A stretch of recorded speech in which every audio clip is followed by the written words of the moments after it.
One of the commentators said that Natasha Howard was looking really good and that she really learned to play fast because she played alongside Caitlin Clark for the last couple years. Okay.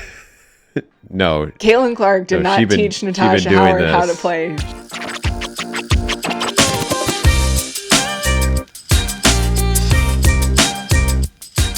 Hi, I'm Caitlin.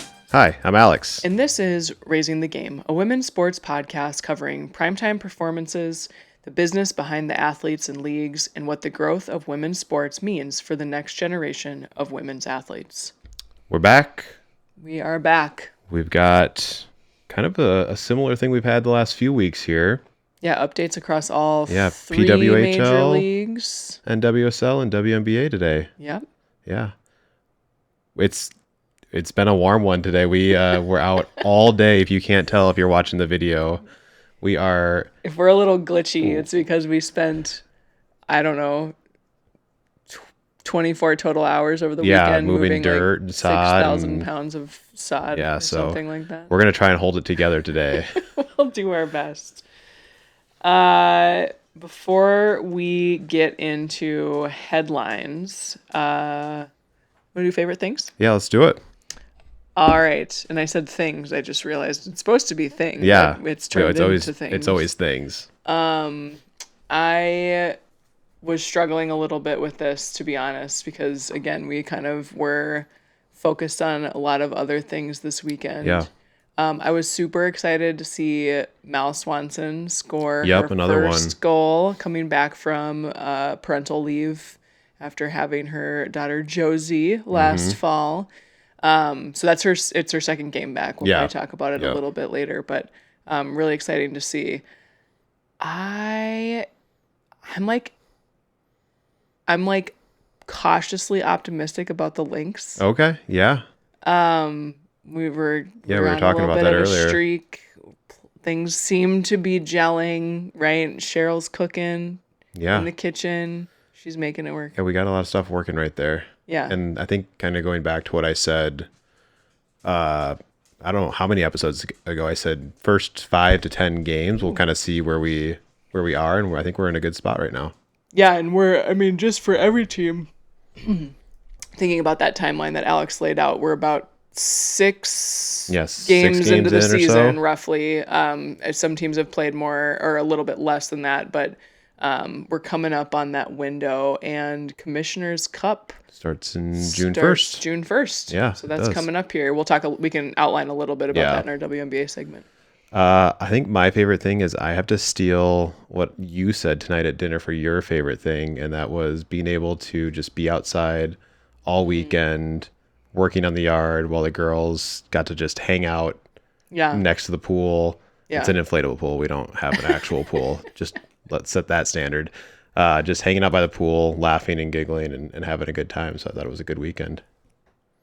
Excuse me, you might get a lot of that. A lot of yawning, it was really special. We had perfect weather here in Minnesota. So nice to get a lot of work done. Yeah, ton of work. All right, should we dig into this? Let's do it. Let's hit the headlines. Montreal Victoire win the Walter Cup with an emphatic 4-0 victory in Game 4, becoming the first Canadian team to win the championship. We will talk all about this in our PWHL segment. All 4 PWHL expansion teams name their GMs. Coaching vacancies still to be filled. We'll also talk a little bit about this. A lot of it to talk about, yeah. Atlanta Dream moved to the top of the WNBA standings, followed closely by the Indiana Fever, Las Vegas Aces, and Minnesota Lynx. The WNBA and WNBPA officially signed the extended version of the new collective bargaining agreement set to be in effect for 7 seasons through the 2032 season. To be clear, the extended version is not new terms or anything like that. It's just the fully fleshed out version of what they agreed upon back in March. Yeah. So there's nothing new. I do want to remind our listeners, though, that this goes for 7 seasons. There is a mutual opt-out clause after 6, which is what they let the Players Association leveraged to negotiate this most recent CBA. Yep. I always thought it was weird that they can just start playing without it being like fully signed. Like, yeah. kind of weird, but I mean, they agreed to the terms, right? In the NWSL, Utah Royals sit atop the table as we wrap match week 9, extend their unbeaten streak to 9 games. I don't understand how no one can score on them. Yeah, no one can it's score crazy. on them.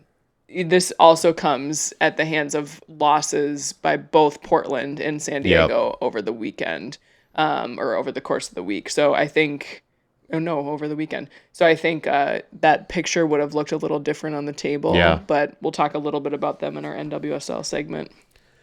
Mal Swanson is back, She's baby. back. New mom scores in only her second game back from leave, delivers Chicago a much-needed victory over Bay FC. They are no longer the last place team They're in gonna the start NWSL. maybe making their way back up the Who knows? ladder here. I think you said it last week. You were like, maybe she can turn it around for them, but we were also like, but they need more help than just that. Yeah, but they do. Who knows? Maybe she's the missing piece. Washington Spirit and Gotham FC played in the CONCACAF W Championship over the weekend, with both NWSL clubs falling to Liga MX feminine sides. There were a lot of abbreviations, leagues, everything in that one. Yeah. So there's a tournament between the club teams from the Mexico and the United States. I'm not sure if there's other nations involved, like a Costa Rica or anything like that, but they play each other in these tournaments. And I kept looking at the NWSL schedule being like, where's Washington? Where's Gotham? Well, it turns out they were playing these tournament games. So in the midweek, Washington won a game against Pachuca and Gotham lost to Club America. And so then that set up a first place game on this past Saturday, I think, between Washington and Club America. Mm-hmm. The third place game between Gotham and Pachuca. So Gotham lost to Club America, then lost to Pachuca. And yikes. Frankly, I was thinking about this. Like, Gotham is, I'll talk about it a little bit later, but like they're kind of giving a little bit of like what happened to them last season, which I'll elaborate on. And then Washington lost in this like thrilling 5-3 back and forth tilt with Club America. This is also crazy. Club America just won a week ago the Liga Mix Femenil Championship, like the league championship, and then they turned around and did this and won the CONCACAF championship. So they are in top form. They're in a good spot there. And we're actually going to hear about how much people like to watch them in just a second. Barcelona wins UEFA Champions League final 4-0 over Olympic Lyonnais in front of a sellout crowd of 28,000 in Oslo, Sweden. Yeah, this was a farewell tour game, I guess, for Lindsay Heaps for OL Lyonnais. She's set to return to the States, the NWSL, play for her home team in Denver, but not the way I think she wanted to go out. Probably not the way that anybody on Lyonnais wanted to go out. But Barca show once again that they are tops in the world. There was a really good video of Kelly O'Hara going over to Lindsay after the end of that game and like giving her a hug and got a little emotional there. Yeah, I'm sure. Tough week for the No One Watches women's sports crowd with these numbers coming in. In the Frauen-Bundesliga, Union Berlin, which that might sound familiar to you because we've talked about the men's side of Union Berlin and Marie-Louise Eta coaching them to some victories at the end of the season. But their women's side breaks the single season attendance record for the league. Look at that. So we talk a lot here on the pod about the growth of the global game, or the growth of games in women's sports globally, I should say. Soccer's already very global, don't get me wrong. And so it's cool to see in these leagues elsewhere that there might be some of these trends that we're seeing here in the United States. Another international league for us, like I just mentioned, for Club America. So they played Monterrey in that championship game for Liga Mix Femenil final. 27,000 people in attendance for that game. and 6.8 million viewers. And I actually learned that the Liga MX Femenil is the most watched TV viewership-wise women's football league in the world. So more watched than the NWSL, more watched than the WSL. You wouldn't think it, but I think it's because I think Mexico loves soccer. Yeah, it's a big culture thing there. Right. So that is awesome to see. And then in the WSL, this one blew my mind. Arsenal's women boast average attendance of almost 34,000 people. Wow. This is higher than 8 Premier League men's teams. Yeah. Premier League teams. I don't think it's right. And so that's like one of the top leagues, if not the top league, to be playing professional football in the world. And the fact that they're topping the average attendance numbers for 8 of those clubs is pretty wild. They actually rank 13th across all men's and women's football attendances across England. All right. So pretty impressive for Arsenal. They do play their games in the men's stadium. They don't have an alternate women's stadium too, so that's pretty cool to see. Women's tennis stars like Ariana Sabalenka and Coco Gauff limited their media availability ahead of the start of the French Open in protest over association shares of revenue. Yeah, so the French Open pays out 15% of their revenues to the players, men's and women's, or the percentage is roughly hasn't changed. Yeah. While both the WTA and the ATP take 22% of the revenues. And the beef that the players have is the growth in revenues of the tournament is not proportional to the share that they're now getting. And you have these associations getting more revenue than they are. So I want to be really clear. This one is not a like guys versus girls. No. It's not a gender thing. It's a up versus down type of thing. Who this really affects are those players who are lower ranked, who aren't going as far in the tournament. They are getting far less of share, right? It's not really impacting Arina Sabalenka or Coco Gauff because they tend to get further. They're going to get more winnings. But the kind of middle of the pack and below type of folk. Yeah. England's women's rugby team, the Red Roses, won their 5th Grand Slam title, extending their 38th consecutive match winning streak. Yeah, they become the first rugby team, men's or women's, to win both World Championships and the Six Nations in the same year. And the attendance at the Guinness Women's Six Nations tournament almost doubled from 2025 up to almost 280,000 for the overall tournament this year. So that's awesome. Yeah. All right. I think it feels like so long ago that the PWHL Walter Cup finals were over, but it was just last week. Was it? When was it? Thursday. Yeah. It was Thursday night. Yeah, it's been such a long weekend, but we're gonna talk about it again here. We got a little bit of a review here. First of all, I think kudos. Montreal Victoire are the winners. We said in the last episode for sure, and potentially in previous episodes, like they were the best team in the regular season, and I do think they kind of had the it factor throughout the playoffs, right? We had to face them, the Frost had to face them, and they just, you could tell that they had a team ethos and a philosophy and then a game plan and how they were going to come out on the ice each time, and they executed. Yeah. I think we said it last week, like we really wanted Ottawa to win out of that finals just for the storyline, right? But I think we both said that it was clear partway through the season that Montreal was the better team all season. So, couple things to note from that win and a little bit from the series here. So Marie-Philip Poulin was named the Ilana Kloss Playoff MVP. Yep. Very deserved. This was the one trophy that MPP had not yet added to her trophy cabinet. And so this also feels a little storybook in the way of like they lost in the Olympics. She's probably a little bit later in her career. Now she could probably keep playing, but like she's battling injury. She's the captain of the team. She's captain clutch. She showed that multiple times in the playoffs, scoring game-winning goals for the Victoire. And just like you can see, I know watching, like you can sense the team goes with her. Yeah. Right. Yep. So kudos to her. Fantastic, career that she's built.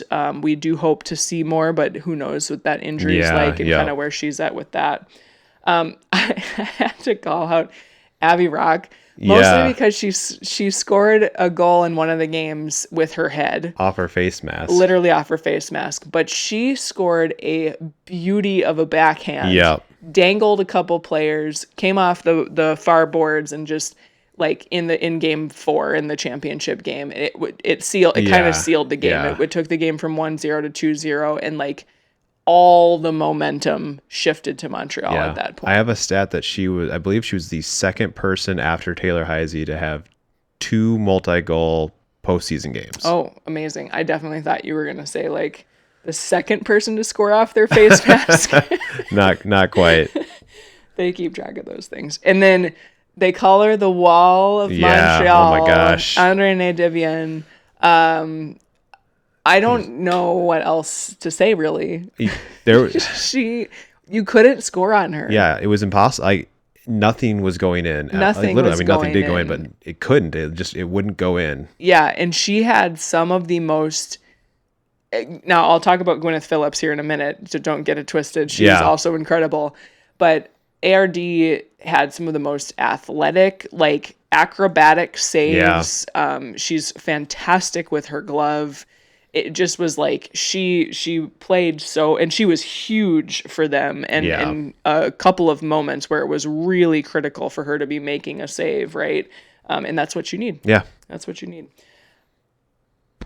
Well, I give congratulations to the Victoire. I loved the heart and the battle from the Charge. Yeah. They truly embodied kind of that like underdog spirit. Never give up. Never give up. Yep. So a couple storylines from this. Rebecca Leslie, she's the hometown girl, scores the game winner in overtime in game 3 to make the series 2-1 and kind of keep Ottawa alive. That was like goosebumps, tears, like all the things, right? And then I just mentioned her, but Gwyneth Phillips, she stood on her head too, and she became the first tendy to hit 1,000 saves in one season in the PWHL. And I think like speaking as somebody who plays like a netminder, right, position, what's so hard is you have to be so locked in to keep the puck out, keep the ball out, right? And the moment you're not. Yep. That's the difference between winning and losing. Yeah. Everybody else on the field gets to kind of have like oopsies, and somebody else is kind of there. Yep. You have an oopsie and like they score, right? Yeah, and just also like the mindset to let something in and then turn around and have to like be back on it, right? I tell my keepers all the time, you got to have like the memory of the goldfish, like the Ted Lasso thing, right? 100%.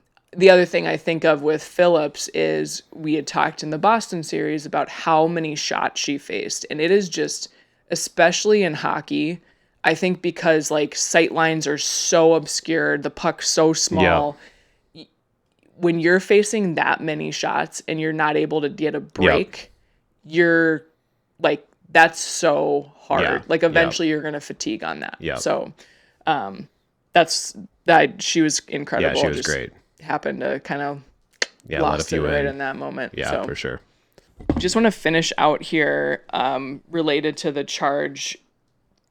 Their fans are amazing. Yeah. One thing that I noticed watching the final game was it seemed like no one left. Yeah. Yeah. And their team lost 4-0. Yeah. So like you had a lot of opportunity to leave early. And I love the passion from true fans of sport who want to be there to like a lot of those people are probably Canadians going like, here's our Canada's first trophy, right? And just like honoring that, understanding the other players like Marie-Philip Poulin, Laura Stacey, like kind of these like goats of Canadian women's hockey are on the ice, and they're going to stay and like, it was truly a win for Canada. Like 100%, 100%. So just to put some numbers behind that, this is a really fascinating stat. So 48% of the entire postseason in-person crowd saw a game in Canadian Tire Center. Wow. So 3 different series, right? And they were the low seed in both of their series. That's right. So the Charge fans love they're awesome. their hockey. They had 53,000 total fans come through Canadian Tire Center doors, 13K average for the games that they hosted. They had a record finals crowd with almost 17,000 people at that game. And the Charge went 3-1 at home. Unfortunately, the one was the most important one, to win. But just a shout out, I think it just speaks to that atmosphere. I think it's so fun, I'm sure, for the players, but it's fun as fans to see that. And feels really good as we're heading into this new kind of frontier of expansion that we'll talk about in a second. 2 other things to call out, and then I'll kick it over to you for these postseason award nominees. Haley Skimura of the Montreal Victoire becomes the first player to win Olympic gold and a Walter Cup in the same year. So she's part of Team USA, part of the Montreal Victoire. And then Maggie Flaherty, who, for our Frost fans, if that name sounds familiar to you, it's because she became the first player to win 3 Walter Cups. You're going to want to get her. She's going to be one of the highest on that. Protected or protected, the ENT list or whatever, whichever list, right? I need that person on my I know. List. Somehow and it's not like she's just like hanging out on the team. She scored some really critical goals for the Victoire, both against the Frost and the Charge. So she's a contributor. She scored some key goals for the Frost when they won their championships. She's somebody you want on your team. I have one more fun fact. All right, I love it. MPP, Ann-Renée Desbiens, Laura Stacey, and Erin Ambrose all joined the 3 times Gold Club, which is winning an Olympic gold medal, a World Championship, and now the Walter Cup. Yes. So I don't remember. Someone had done it just. Oh, you have the one for the You just said the one about the this season, but those all joined it based on former years where they've gotten their gold medals. Amazing. Love it. I love it. All right. Postseason award nominees. We've got a few of the position player nominees here. Yes. Are we going to do a little who we think should win these? All right. Let's do it. Forward of the year, we have Taylor Heisey, Brianne Jenner, and Kelly Panic. Oh, no shade on Jenner, but I feel like this is between Panic and Heisey. Like, so for me, I have to go with Heisey. I'm sure you're going to go with Panic. I just feel like there was a moment in Minnesota's season where they were kind of on the ropes. Yep. And it was kind of right after the Olympics. Yep. We came back, we got our butt spanked by Montreal 4-0. Yep. Right? And then all of a sudden, Taylor Heisey started to become, as we said about Barbara Banda last week, like kind of inevitable on the ice. She started to score like a goal a game was kind of the clip she was rolling at, and maybe a multi-point games. And I feel like that sort of production, while she wasn't the highest, she was the second leading scorer in the league, but the timing of that, what I think was really critical for the Frost season. I definitely was going to say Kelly Panic, and I think what you just said, it almost gives Heisey the better case for it, but Kelly Panic is just like this. She's more of a vibe that backs it up with the stats, right? She's like, I can't even know what is it. What do you call it? It's like this, like something that's always just there on the ice. That's just always pushing it and like. Yeah, she sets the tone for the Frost, right? When she's on the ice, she's known more as a defensive forward, right? And that's kind of what her brand is. And then this year, all of a sudden, the offense started happening. Like that. We talked about that on a previous episode. Like she had 20 more goals this season than she's ever had in a single season. Or something ridiculous. So I can totally see like her leadership comes through. She's sort of this just presence or like she like permeates the team energy on the ice, right? Yep. So I could see that. Yeah. Yeah. I won't say anything else. I think we'll go with that. We'll go with that. Defender of the year, we have Sophie Jakes, Megan Keller, and Haley Wynn. The stat I have here is that Sophie is the first to put up 2 20-point seasons as a defender. Yes. Do you know which team she did that with first? Was it us? Minnesota. And this is why we need expansion, folks. Something's in the water. I see that stat line, and I raise you Megan Keller. All right. Because captaining arguably the second best team in the league, at times the best team in the league, Sophie Jakes had an incredible individual performance, but that didn't translate into wins for Toronto. And so obviously Megan Keller and Haley Wynn are both on the Boston Fleet. I just think like Keller's leadership, her ability to step up in those moments, which is why she's a captain, right? And I also might be like a little bit like rose-colored glasses because she scored that amazing game-winning goal in the Olympics. But I just think like her ability to read a moment, step in, and do what's necessary as a defender is so key and so critical to Boston's success this year. For sure. All right. Let's move it on to goaltender of the year. I think we just give it to all three equally. Yeah. How do you pick? Not like cutting thirds. They all get the same everyone amount of gets one. The same. Yeah, yes. Everyone gets the same. Make 3 of the trophies. So we've got Ann-Renée Desbiens of the Montreal Victoire, Aaron Frankel of the Boston Fleet, and Gwyneth Phillips. We've talked about all 3 of these attendees so much. I don't know how you pick. I honestly don't know how you pick. I mean, except for Ann-Renée won the whole thing. Yeah. Like that's the only differentiator. Yeah. And like the only downside on Frankel is that she had that little mistake that led to a goal in the playoffs. Like I do think a couple episodes ago I was doing some research on like their regular season stats, and I think like Frankel came out as like the leading goaltender coming out of the regular season. She had it was either like the lower goals against average, but Ann-Renée had a higher save percentage. Mm-hmm. Like they were trading stats back and forth. Yep. And so like those two were so close. Phillips again, I do feel like Phillips is like a playoff goaltender. Yeah. Like she was good in the regular season, but not great. And then you put her in the playoffs, she is like a new level unlocked.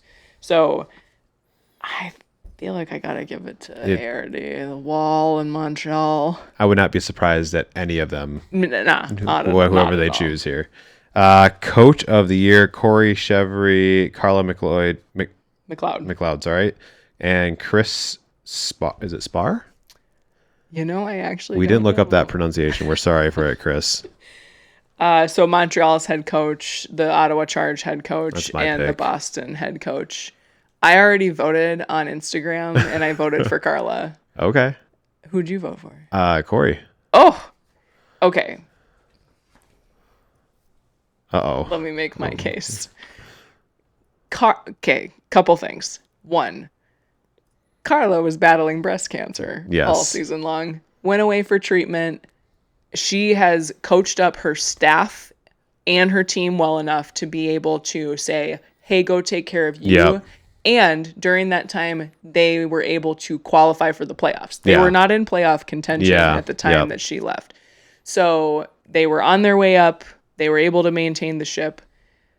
At the same time, I'm not given like the sob story for the win, right? That's a really interesting wrinkle to it. Yep. But I talked about this last week, but she has this like steadiness in her coaching that just keeps the team grounded, keeps them focused, keeps them like from going up and down. Yeah.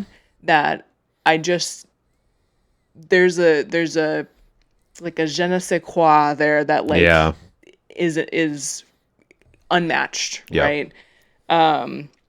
Obviously Corey Chevry, they won. I think there was a article, I think it was, I don't remember when it came out about Corey Chevry. That was, I think she tries to keep it kind of more light in practice and more friendly and things like that. And then game day hits and she is like, we're no longer friends, which sounds kind of weird, but is more of like this, we can all get along, have fun, do the things we need to do. And then on game day, I'm now the person that's going to be calling the shots. And I think it's really interesting to have that dynamic on a team where it's like, you can enjoy what you're doing while you're doing it. And then you know that she's going to turn on that hat and be like, let's lock in, let's do the thing that needs to be done. Yeah, that's really interesting. Yeah. It's funny because she doesn't give off that vibe like when you see her on the bench during a game or when she's in the like mid-game interviews. She kind of gives off like similar to Carla, honestly, like this very like steady, even keel. I'm not getting too high, not getting too low. So it's interesting to think about like she's just hardline with her players. Yeah. But that's cool. I feel like we both made good guesses. Yeah, I think we did. Watch Chris Spar win. We're just gonna get these all wrong. I don't think you will. It would be a mistake. Yes. To not have one of the two final. Yes. And the women. Yes. Not because they're women, but like, it just would be a mistake. Yeah. Okay. All right. Let's talk expansion. Ooh, a little bit of drama on the socials around some of this stuff. Definitely. So just we talked a little bit about this last week, and I found a really good article that kind of outlined some interviews with Amy Spear, who's the president of, I think, operations for the PWHL, but she's very high up in the decision-making process. And it was interesting to hear this articulated so clearly as to why takeover tour cities were not like an inevitability on expansion teams. And so it wasn't the only barometer. In fact, it wasn't really a barometer. Yeah. It was sort of like like this could work. Yep. But it wasn't a necessity. Yeah. And I think we talked about that last week. The takeover tour also will continue despite the fact that the league now has no plans to expand in the near future, right? They wanted to get to 12 teams. That was always the goal. I think there's a question of, and we actually talk about this in a little bit, but like, could they have slowed the roll on that a little and like tested the markets a little more and done Detroit and Hamilton, which were both takeover tour cities. Yep. But we'll talk about why they chose not to do that in just a second. Two big barriers. We've highlighted these here already, but revenue and venue sharing. So either sharing of either of those or both of those. Yep. So the example we talked about last week with Calgary was a venue issue. They have three. They have an NHL team, an AHL team, and a WHL team, which are both like semi-pro or whatever teams in Canada. And the GM or whatever was like, we just can't make it and work. we're not even putting a bid up, right? Yeah. They're hosting takeover tour games, and they asked like, hey, we can do one or two of these a season, but we can't field the whole hockey season. Yeah. On the flip side, you had cities like Washington, D.C. and Edmonton and Quebec City, where they wanted a share of the revenue, and the PWHL, as we've discussed here, is not ready for that. Yeah. And may never be ready for that. But like, that is not part of what they were offering. Yeah. And then scheduling was also an issue. What I read in this article, from in Denver and in Dallas. Yeah. I do think that the revenue share was also an issue in Denver, but that wasn't enumerated in this article. I think in Denver or Dallas in particular, you have the one professional hockey team, but then like Ball Arena in Denver. I was going to say, does basketball? Imagine. Then you got concerts. Avalanche are in Nuggets. right now. Nuggets are still. No, they were out. Oh, they were out. Okay. Well, but they were playing. The Avs were in the playoffs. The Nuggets were in the playoffs against the Timberwolves. Remember, we beat them. Yep. And then if you had another team that was still playing, like, you just can't. And we talked about those make like that work. back-to-back games would not be good. Player safety starts to become an issue when you can't have the appropriate scheduling. Especially with the PWHL being third on the list there for whatever games. Exactly. So, and actually I want to mention one more thing on the scheduling was the PWHL actually stipulated that for these teams, and I'll talk about this in just a second, the teams that did get expansion teams, the PWHL wants some decision-making rights on schedule, primarily when there is a double header between the PWHL and the NHL team. They want to play first.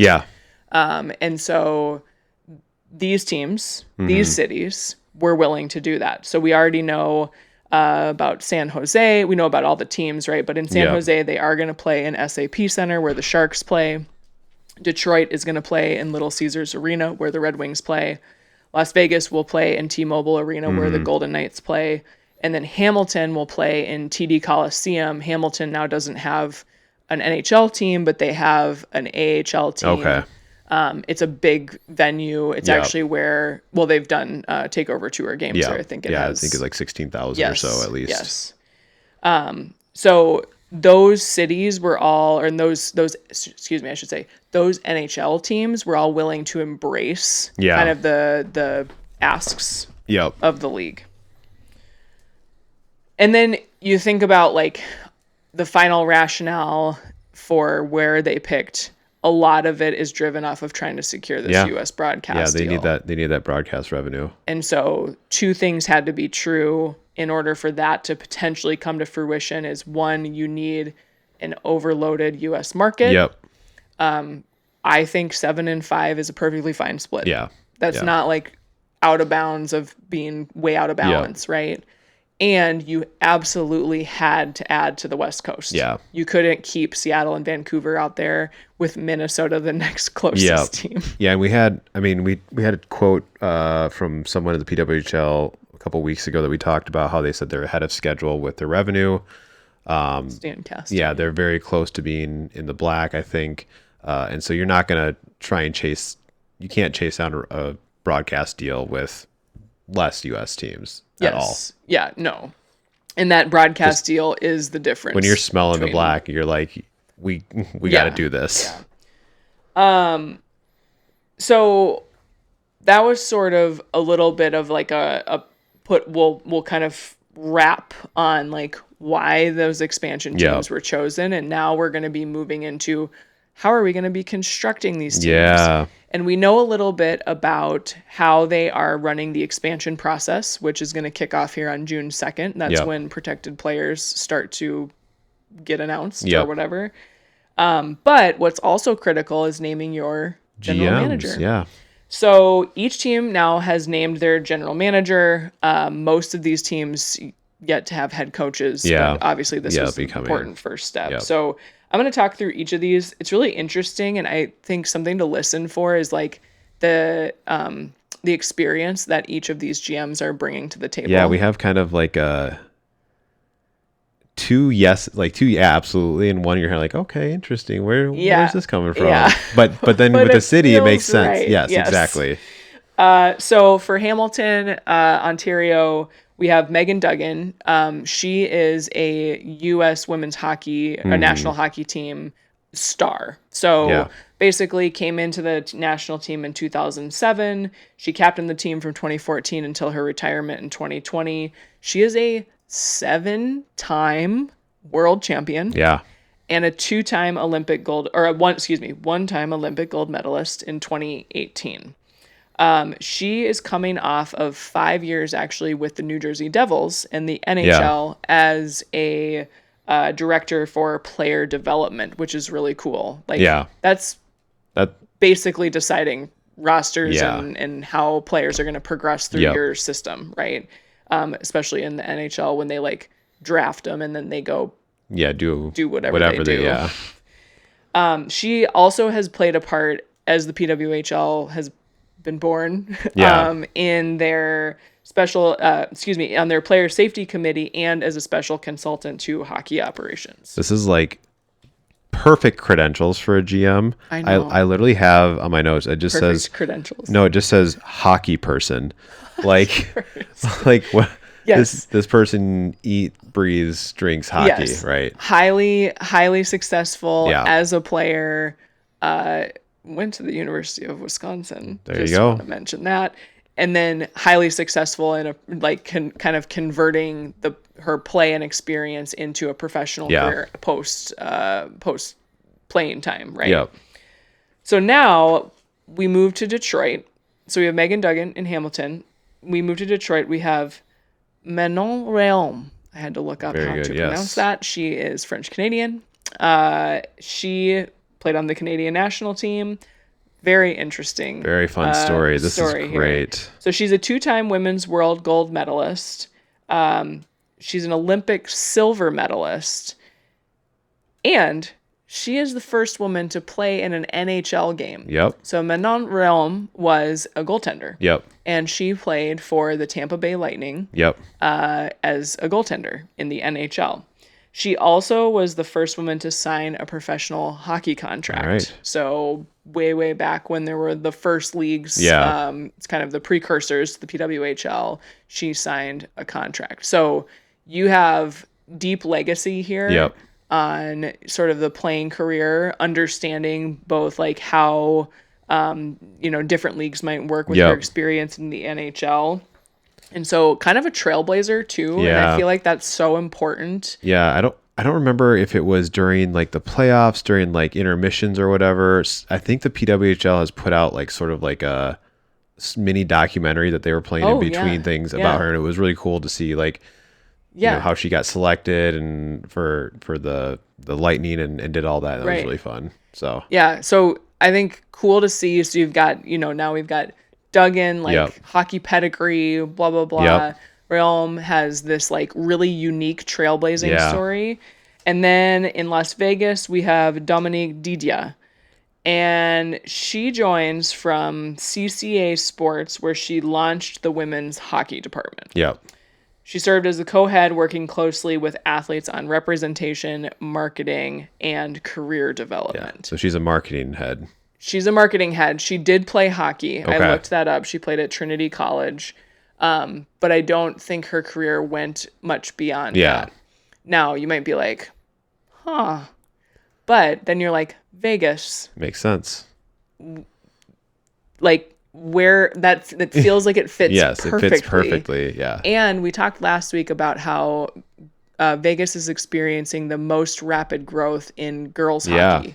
Yeah. And so you think about her experience as a kind of career development, marketing representation, it really kind of fits. Yeah, it fits perfectly. Feels weird, but it fits. Yeah.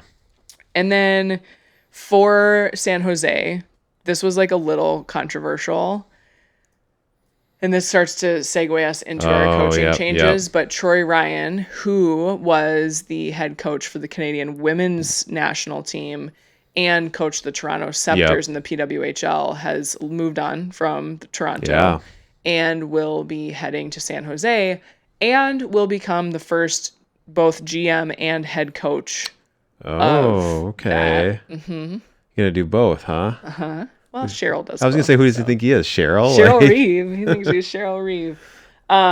So Troy Ryan, I think he was the inaugural PWHL season coach of the year. He's had some, the Scepters made the playoffs the first 2 years there. I don't know if he has any ties to the area somehow, or if it was just they were offering him and he wanted both jobs. But I think he is one of a few that I'm going to be watching too for some coaching carousel changes. Yeah. So Troy Ryan leaves Toronto. Seattle also fired Steve O'Rourke. Yep. And so now we have 5 head coaching vacancies out of 12. Yeah. So almost half. And so we've been talking a lot about the players filling in. Now it's who are these coaches going to be? Are there assistant coaches that are next up? And that happens. We're at the second is. Yeah. Do you want some coaches' input on some of all of this, right? So I have a feeling that this week we're going to see a lot of movement. We might see a lot of coaches announced for these teams. So Really interesting for us to pay attention to there.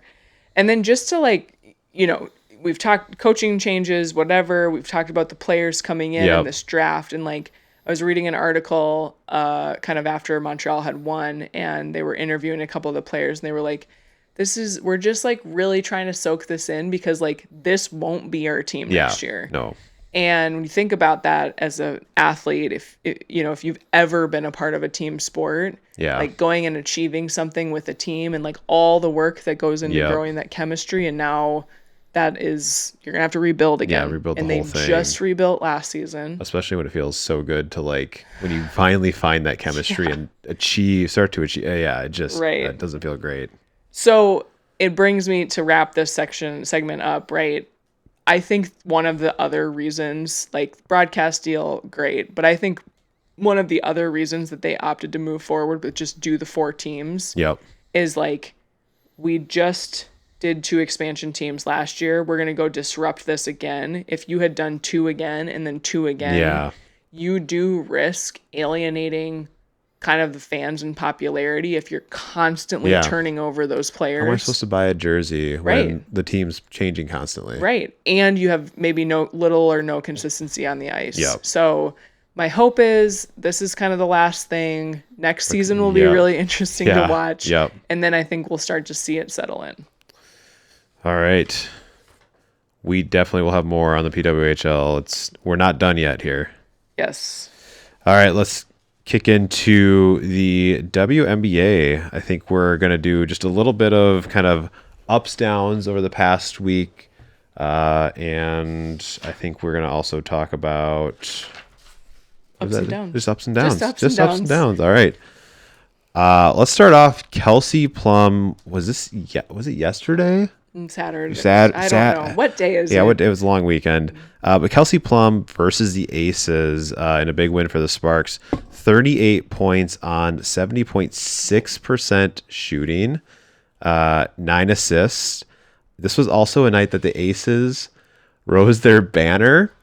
They really need to stop celebrating their championship. Their record is 4-2. It's 0-2 when celebrating their championship. Ring night they lost. I hope that's the end of it for them. Yeah. They're hoping that too. So that was my first up here. I am just I'm so happy to see KP have a great game. This, she's so capable of this. For sure. If you go look up her play in college, she was nutty in college.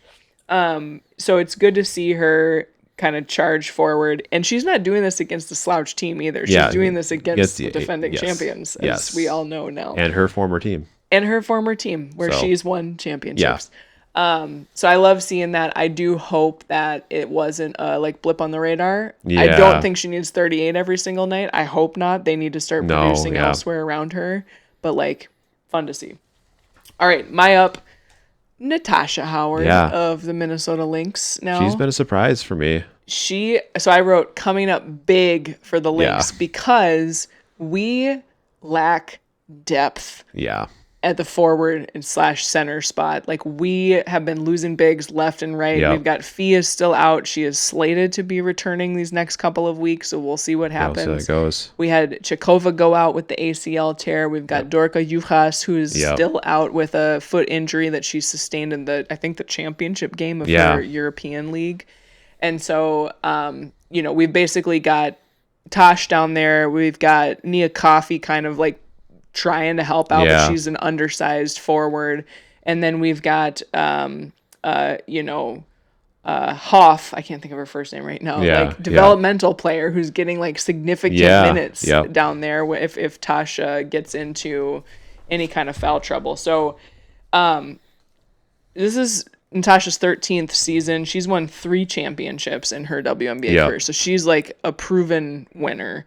But she is right now having one of the best starts to her career in those 13 seasons. So she's averaging 17 points per game, about 8 rebounds and 4 assists, which I think is huge.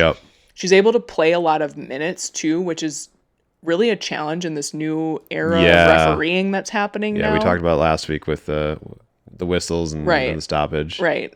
Now, something that was interesting. Mm-hmm. And anyways. Something that was interesting was during the broadcast of the Lynx game versus the Sky, I think, when we won over the weekend, one of the commentators said that Natasha Howard was looking really good and that she really learned to play fast because she played alongside Caitlin Clark for the last couple years. No. Caitlin Clark did not teach Natasha Howard how to play. Like I said, doing this 13 seasons. I just reject that. Yeah, for sure. On its face. All right. Let's move on. We're gonna throw it back to someone who used to play for the Lynx. Natisha Heidemann had a massive. She tied her career best, 24 points. This was yesterday. Again, don't know. Long weekend. 97-85 win against the Washington Mystics.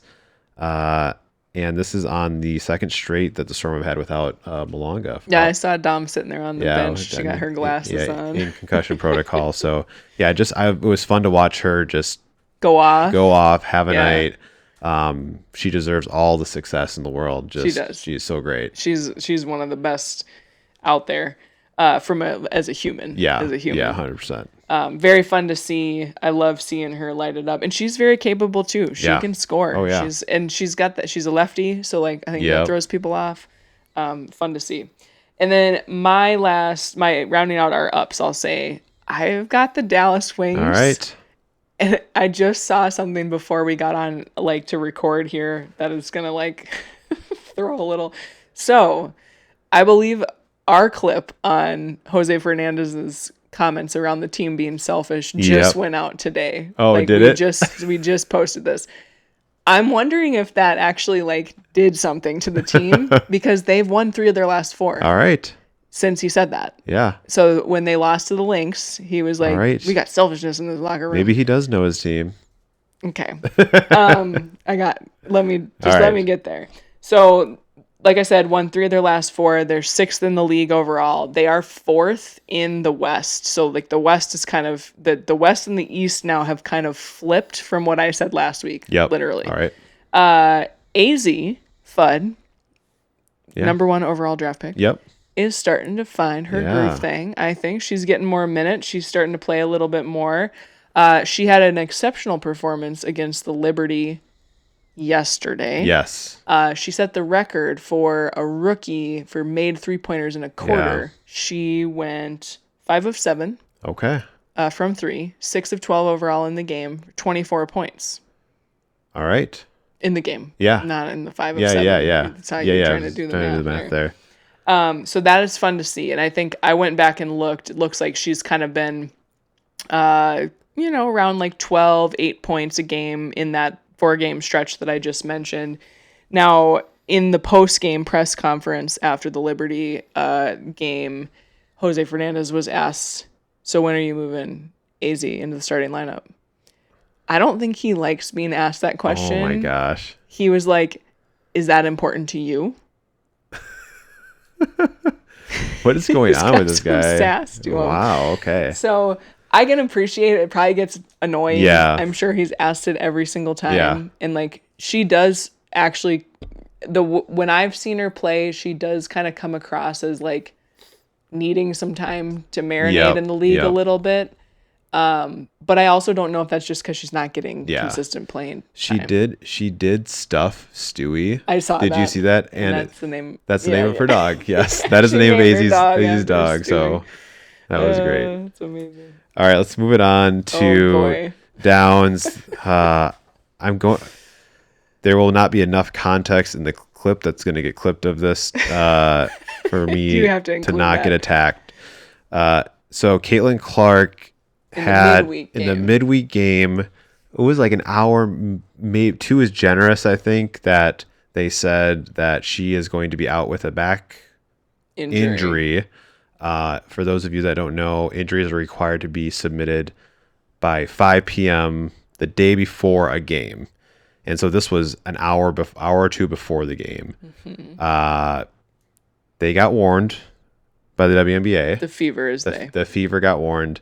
Their coach came out and said that this was a strategic management decision, which basically means load management, which if you are saying that an hour before the game, is it really strategic? Mm-hmm.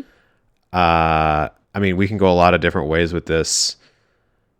I think that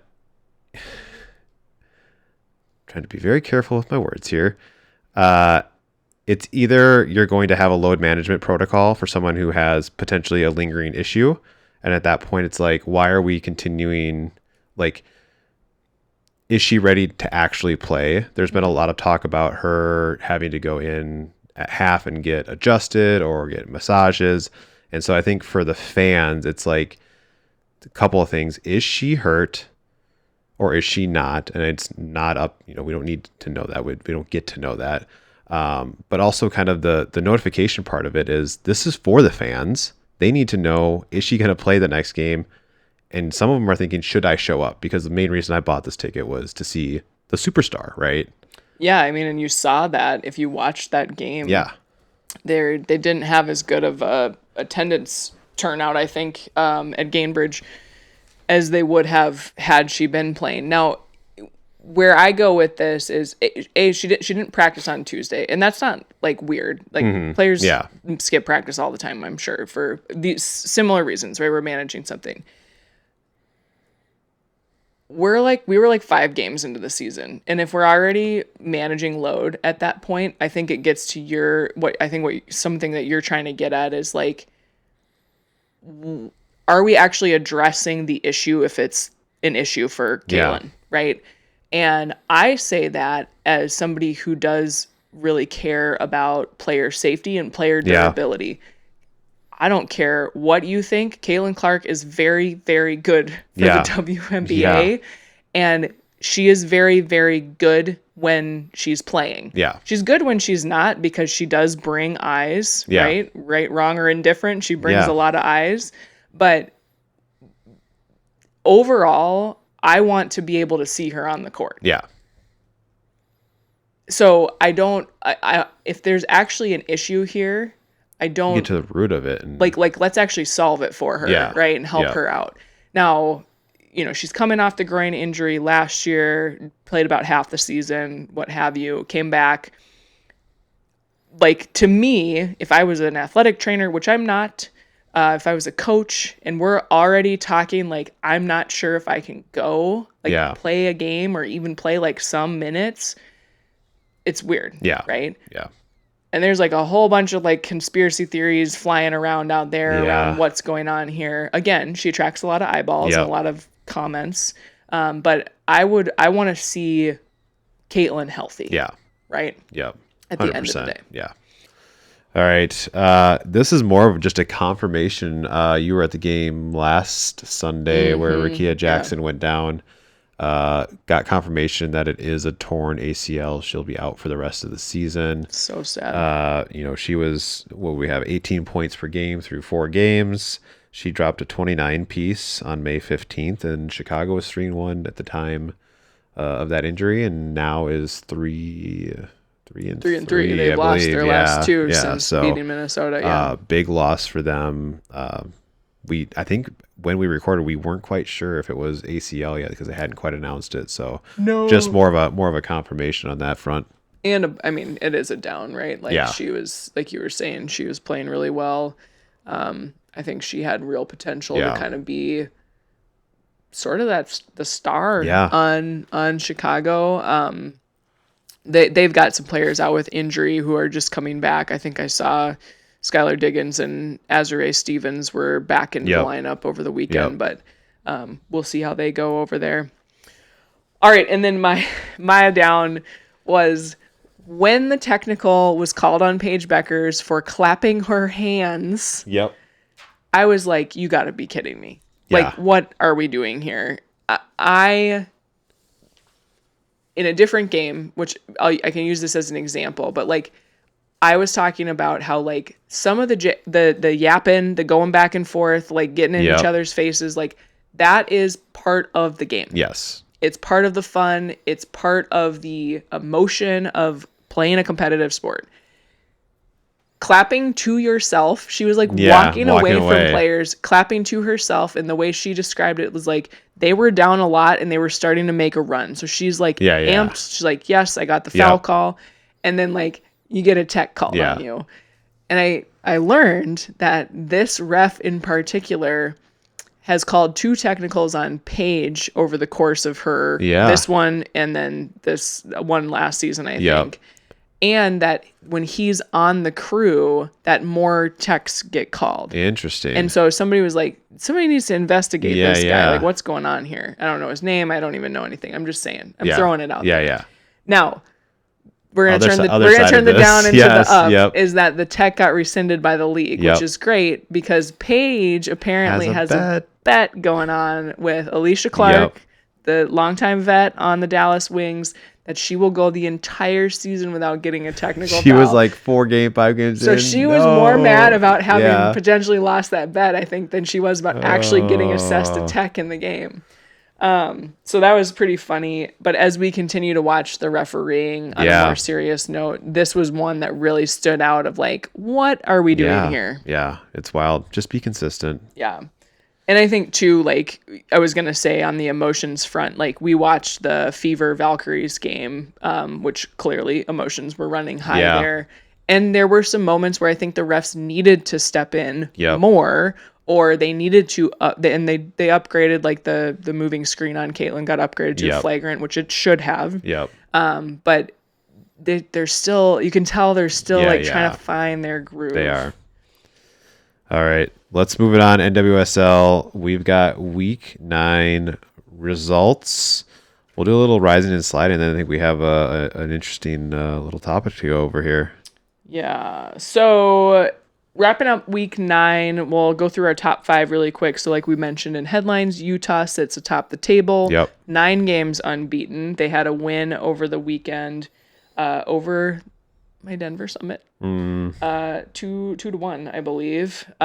Portland is in second place. They lost to Kansas City Current 3-1 yesterday after a big win against Bay during the midweek. San Diego kind of had a little bit of a slidey week. They had a late draw. They had a draw against Houston where Houston came back late. We watched that game. Jane Campbell got her face smashed in. Like there was a lot going on in that game. Lots of crazy saves off the line too. Like Jane Campbell had that one double save. And then they lost yesterday to Orlando, who figured out how not to concede a goal. And also figured out how to score with. It wasn't Barbara Banda. No. It was Natalie Payne, who apparently like hasn't played professionally for a while and just came back. So good on her. And then you've got Washington and Gotham taking up slots 4 and 5. And like I said in the headlines, they did not play in NWSL this weekend because they were busy in the CONCACAF W championship. Gotham, to me, just really quick, is giving a little bit of like who they were last season. And if you remember last season, they like barely got into the playoffs and then they ended up winning the whole thing. But they got in by the skin of their teeth and they kind of had some like ups and downs. They just seem to be failing to find their rhythm, and with the roster they have, like shouldn't be. So that rounds out our top 5. We have started to like to do this like rising and sliding thing. And so as I watched this week, kind of monitored results and things like that, for my risings, I've got North Carolina Courage, believe it or not. They had a big win over the midweek. Ashley Sanchez, who, if that name sounds familiar to you, it's because you probably have seen her play in a red, white, and blue jersey. She is quietly in second place for the Golden Boot. Ooh, she's got 7 goals, right behind Banda's 8. Yeah. So she's been pretty unstoppable. And I was actually texting with one of my soccer friends who he loves women's soccer. I'm glad I found a kindred spirit in him. And he was like, man, could she be back in the mix for the national team? And she hasn't played since 2023. Emma Hayes came in 2024. Emma Hayes hasn't brought her into any of her camps. And so to me, I'm kind of like, at this point, I don't see her coming in. But she plays attacking center mid. It is possible that for this June camp, which doesn't matter, but they're playing in Brazil. Bring her in. You have Sam Coffey, who is out because she just had minor knee surgery, so she's been declared out. I don't think we're gonna have Katarina Macario back. Who knows what else is going on with the midfield, right? But has she created enough buzz to potentially bring her in? Now, you're putting her alongside the likes of Olivia Moultrie, who's also in the hunt for the Golden Boot. Jaden Shaw, who's been showing up well for Gotham, despite what I just said about the team overall, right? Allie Sentnor. Yep. It's not Sophia Wilson and Mal Swanson play up top, but there's so much depth of talent in that space. It kind of sucks for Sanchez a little bit. It could be a spot though where you figure let's experiment with this and with her at this moment, right? And so it does feel and she's scoring, right? And when goal scorers are scoring, you kind of just let that ride, right? So we will be watching for that, and we do expect that roster is going to get announced very soon because those games are not this coming week, but next week. Okay. Okay, and then our other rising team is the Houston Dash, which I said was a sliding team last week. That's our reverse hexes. They are coming back up. So they had a big, like I mentioned, the big draw against San Diego. This was a gritty draw. Yeah. They really had to pull kind of rabbit out of the hat to get back into that one. And then they notched a big win against Angel City FC. So both of those games together, scoring goals, ended their scoreless streak, which I think was 5 games or something like that, which is great to see. I haven't found information on Jane Campbell. And when she's due to return, I have to assume she's in concussion protocol alongside stitches and many other things. She literally took a shin to her face in that San Diego game. Yep. And then sliding for me this week is Bay FC. I just talked about how they just have been hanging out right in that 8th place, which puts you kind of right around the playoff cutoff. And they now have slid back. They had a tie, or I think a loss to Portland. Yeah. And then they lost to Chicago. So you lost against one of the top teams in the league. I think that could be forgiven, or understood. I don't think it's as explicable to say that you lost and couldn't score on a team that is regularly conceding, I think, 2+ goals. Yeah. So that is a bummer for them. If you lose to Chicago, you're going to be on this list. Yes. But Bay FC has the benefit of being in the women's sports capital of the world in the Bay Area. Well, they have to get the hockey team started. But they'll get there. We'll see what happens, but they're definitely on my sliding list this week. For sure. All right. Should we move to... Yeah, let's move it. What to watch. I tried to pick out a game per day for everyone here. We're going to start with the WNBA. We've got the Minnesota Lynx at the Chicago Sky. Why are we always playing Chicago? That's Friday, May 29th, 6:30 p.m. on Ion. Saturday, we've got at noon on League Pass and your local broadcasters, Seattle Storm versus Toronto Tempo. I think Seattle's on a 2-0, like I said. A little bit of a tear. We'll see what happens here. And then on Sunday at 2:30 p.m. Central on Peacock, it's the only game of the day. Las Vegas Aces at your Golden State Valkyries. Dang. Moving on to NWSL. These games there was 2 games on Friday night. They were all kind of bottom half matchups. But we have 6 p.m. Orlando Pride versus Bay FC. Okay. That could be important for both of those teams. Saturday, there are 3 games starting at noon. Our pick is 3 p.m. Central. Portland Thorns versus Utah Royals on Ion. Top of the table. Let's see what happens there. And then on Sunday, again, we have 3 games starting at noon. These are the last games before our month-long break. That's right. So soak it up.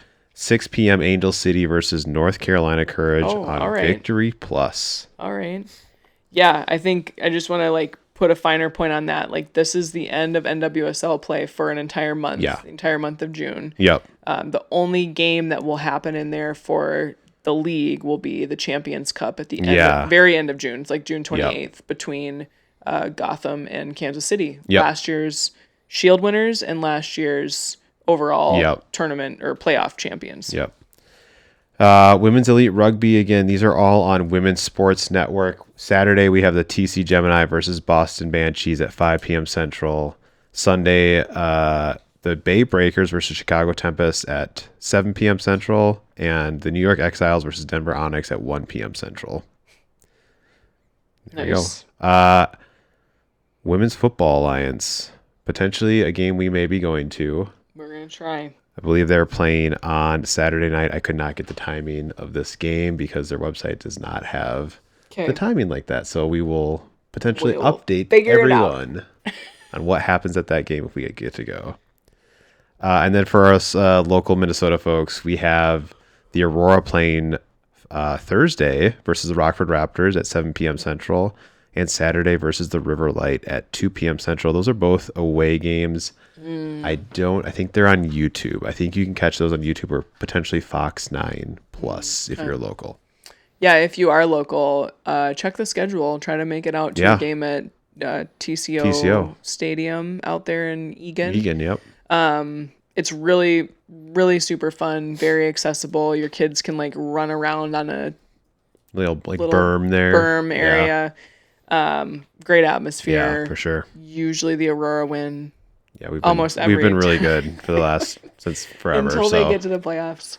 But it's a good time. So I'll just add in here. We also have the French Open starting to I think today potentially. So keeping an eye out for that. That's a multi-week tournament over there. And then the college softball World Series will start this week. Now that we're through the regionals or thank you. Super regionals. So all sorts of things for you to be watching for. Hopefully we gave you a few things to kind of keep an eye out in the news for as well. And that's a wrap for today. Yeah. Well, we got to do momentum and setbacks, don't we? Oh God, I was so excited. Okay, so sorry. What is your I'm back. What is your she was already in bed, ladies and gentlemen. What is momentum and setbacks? What's your momentum? Let's see. Oh man, I'm trying to think of what my momentum would be. I think right now the Utah Royals in the NWSL it's kind of like uncanny to watch them just can be so incredibly consistent. So I will be watching that Portland Utah game very closely to see what happens there, because I think you have a really good test of the Royals, and they just kind of keep continuing to along. I think on the flip side right now, on the flip side from a league perspective, I'm curious to see how the Atlanta Dream do over these next couple of weeks into the Commissioner's Cup, which also starts next week. To sort of see if they can keep solidifying that top spot in the league. For sure. My momentum, I think I saw the number was like 1,222,000 some attendance over the 133 games of the PWHL season.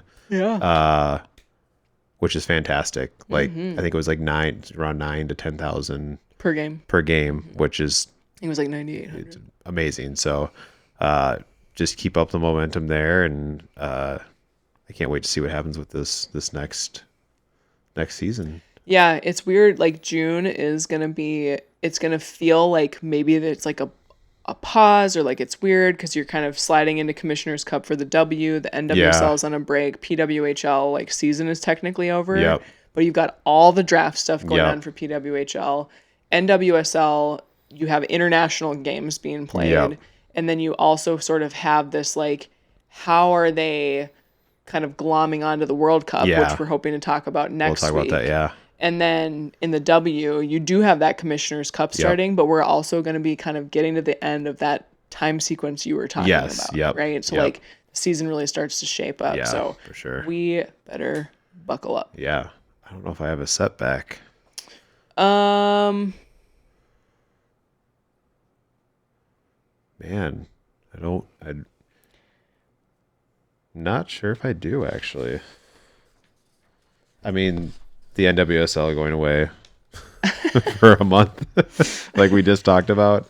Yeah, somehow I don't think that we're going to want for topics, though. Yeah.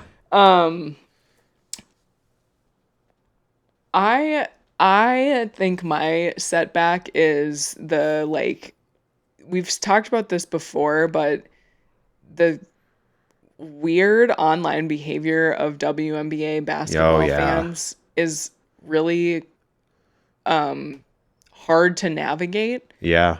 And I think fans are so important, and I realize that we're probably talking about like a very small subset of people, but sometimes that takes the narrative. It's just like what they say. Yeah, it kind of does take the narrative. And I think like let's just focus on the play, on the players.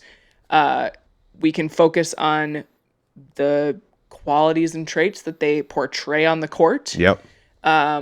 We can talk about, what the coaches are doing and decisions and like debate whether or not that was a good one or the right one or whatever. But like, we don't need to like then just go lambast on someone's entire family line because they don't agree with you. Yeah. Just seems it's like very aggressive. Yeah, it is for sure. So I agree with that. Yeah. I don't have any other setbacks. So yeah, I was gonna say Jane Campbell's face. Yeah, that was tough. That was really tough. All right. RTG_pod on. Yeah, we're doing this. Now he's rapping. Now I'm in bed. Out. RTG_pod on Instagram, YouTube, Raising the Game podcast on Substack, rtgpod.com, Raising the Game podcast at gmail.com. Hopefully I got that one right. All of the different things. Check us out. And we'll see you next week. Bye. Bye.